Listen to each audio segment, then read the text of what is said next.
Hi and welcome to this video on how to support young people with dyslexia. My name is Gemma Corby and I have been a SENCO in mainstream secondary schools since 2015. I am also the author of two books, How to be a Secondary School SENCO and A to Z of SEND, and I'll link these below. The idea behind this video and others in this series is to provide you with some simple strategies that you can incorporate into your teaching to support learners with additional needs. These tips will support all students though, regardless of whether they have a diagnosis or not. Feel free to share this training with your colleagues or to adapt it to make it specific to your setting.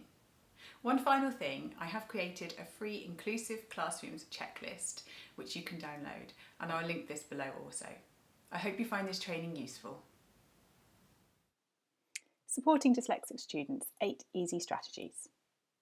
Before we go any further, key things to note that everyone with a diagnosis of dyslexia is an individual, and therefore it's important to read their individual education plan or pupil passport, whatever you call it in your school, to make sure that you can implement strategies to support them as an individual.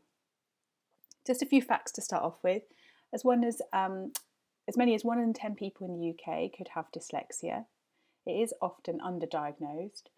So in an average size class, you may have up to 3 dyslexic learners. The Rose Report, which can be easily accessed if you just type that into Google, defines dyslexia as a learning difficulty that primarily affects the skills involved in accurate and fluent word reading and spelling.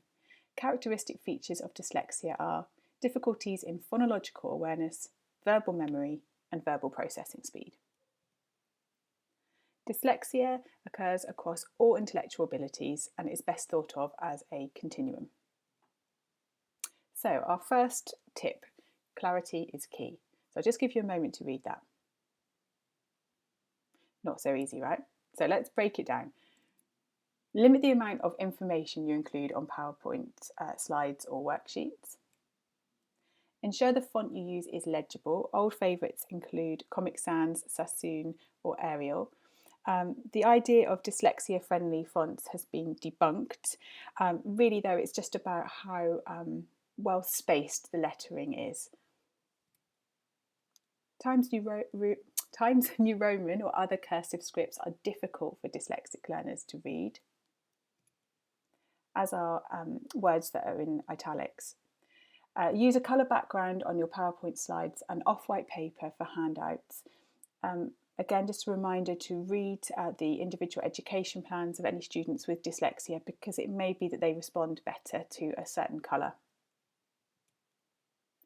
Justifying the text makes it harder to read, and by that I mean making it all level, so on both sides it's like a block of text. It can look very attractive, but it's not good for dyslexic readers. Use bullet points or number information, highlight key points. Visuals help to secure ideas in the working memory. Subheadings break up the text, so give your text room to breathe with lots of space. Check the readability of texts used in lessons or for homework, and I'll talk about that in just a moment.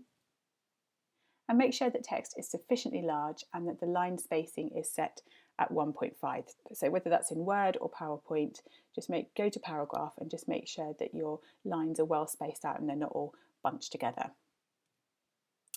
Second tip, vocabulary. Explicitly teach key vocabulary. Provide students with vocabulary lists at the start, or even better before starting a new topic.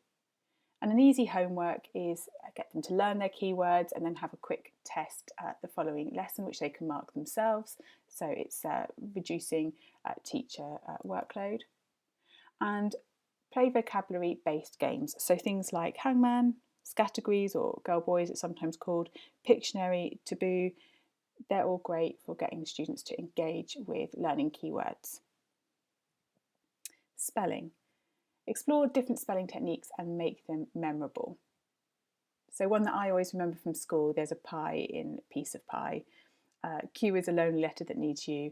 Anything that's really going to help students remember those tricky high frequency words. Encourage them to use phonetic spelling when they are stuck, because it's better that they attempt and we understand their meaning even if the spelling isn't spot on.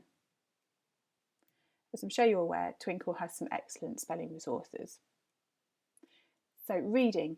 Reading is a big part of the primary curriculum. When students come to secondary school, parents have told me that there's a big disconnect from like primary, where there's a big focus on reading, to secondary, where reading is probably more implicit within lessons. So secondary school teachers, if you can provide students with reading material and then get them to read it and answer comprehension questions, that's really useful.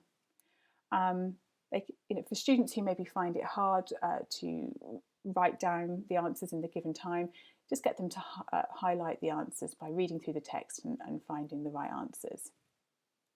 And this is a sort of task you can set for homework as well.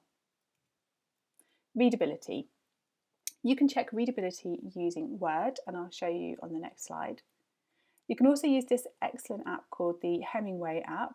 It's completely free.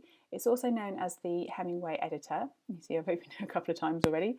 And basically you just copy and paste your text in here, and it will tell you the readability of your text, and it will also give you a few other pointers as well. It's really good. And other options for checking readability are these websites as well. In Word, you can set it up so that when you do your spell check, you get a box like this come up at the end that will give you your readability score. So the higher, the better. You really should aim for nothing lower than 60 though.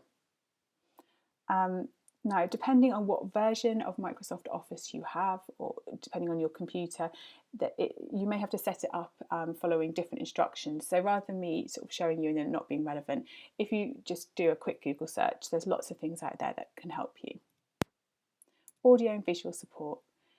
Get students to follow a text as someone else reads aloud. That could be you reading, another student, or a recording. Reading rulers help students follow the text regardless of whether they have a diagnosis of dyslexia or not. They can be really helpful. Oh, but if the student does have a diagnosis of dyslexia or visual stress, just check which colour is best for them. Use visuals prior to reading. So, for example, if you're about to read a storybook, watch the film version first. Often we do it the other way in schools, where you read the book and then watch the film as a bit of a treat. But actually it really helps dyslexic learners if you flip that and start with the visuals. Outside of English, if you're learning, for example, like in geography, something about urban regeneration, again, start with pictures or video clips, just so that students can get an idea of what it is you're talking about, so that they can sort of hang they have something to hang their sort of learning on, because some of these ideas might be quite abstract to them. Create a supportive environment. So factor in extra time for students who will struggle with their literacy. Check that students are happy to read before putting them on the spot.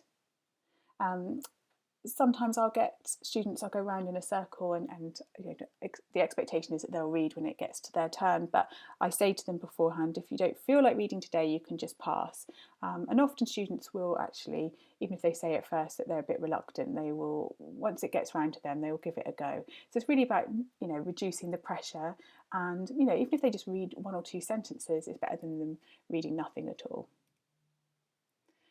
Rarely ask dyslexic students to copy information. In fact, it's not good practice to get any students to just copy information. Sometimes it might be necessary if they need something vital, but for dyslexic students, it'd be better if you could print that and then they can just highlight it.